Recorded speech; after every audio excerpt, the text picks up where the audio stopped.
Hi, hello, vanakkam. I'm SPS Dayaa and welcome to another episode. Today I'm going to ask you a simple, straightforward question. How many red cars did you see on the road when you went out today, or maybe yesterday, or maybe the last time when you went out? You must have not noticed even one, right? Hardly one or two. But now that this particular thought is in your mind, the next time when you go out, you will tend to notice a lot more red cars on the road. This doesn't stop with red cars alone. Let's say you are planning to buy a book which you're interested in or a new smartphone. Now suddenly you tend to notice that book or that new smartphone which you're planning to buy everywhere in newspapers, magazines, sometimes in series and movies also. So this is called the red car theory, and trust me, it changes the way you view things, quite literally.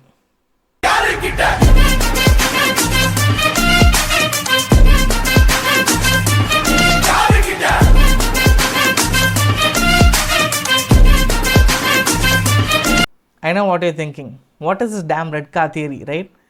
So it's a very simple concept that explains why you start noticing something after you start thinking about that particular thing a lot. So scientifically, this is called the Baader-Meinhof phenomenon, and which we very commonly know it as the frequency bias. So let's say you're planning to buy a new red car, right? And after this thought has entered your mind, the next time onwards when you go out, suddenly the road is full of red cars. You notice it everywhere. But here's the thing. So those red cars were already there before. It's just that your brain did not pay enough attention to it before you started thinking about buying a new red car. So it feels like your brain is trying to play tricks on you, right? Well, there is a very cool scientific explanation behind this. Let's see.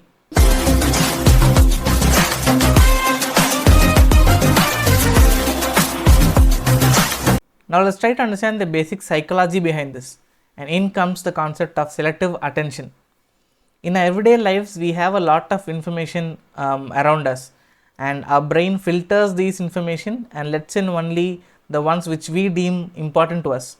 Because let's face it, if our brain allows everything every time, we'll go batshit crazy. So once you start thinking about buying a red car or buying a phone of your choice, our brain flags that car or that phone as very important and relevant to us.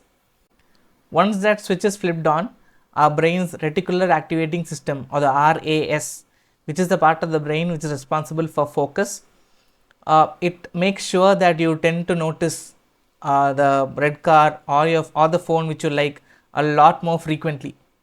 So this is not your imagination, it is just your brain working behind the scenes, drawing your attention to what you think right now is very important and relevant to you.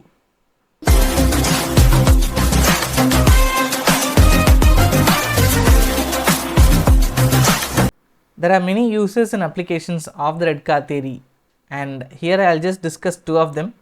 The first is in marketing and the second is in personal development. So marketing.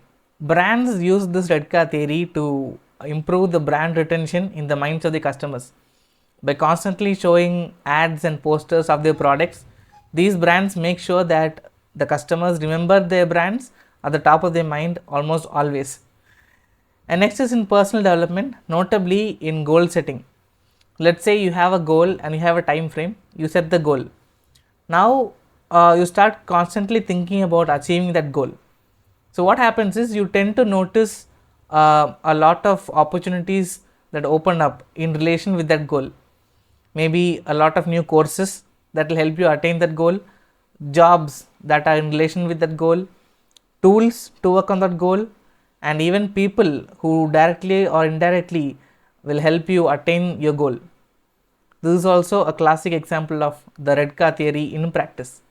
The red car theory is actually a reminder that we are responsible in shaping our realities more often than we think we do. You can read up more about this phenomenon in my blog. I'll give the link about it below, and you can also research about this particular phenomenon on the internet and expand your understanding about it. So that's all I had for today. If you love what you're watching, give a like and subscribe so that I can find you next time on time with such diverse topics to interest you. Life is short, always have a smile on your face. Ignore negativity, don't compare yourself with others. Fix your path and keep going no matter what. I'll see you next time.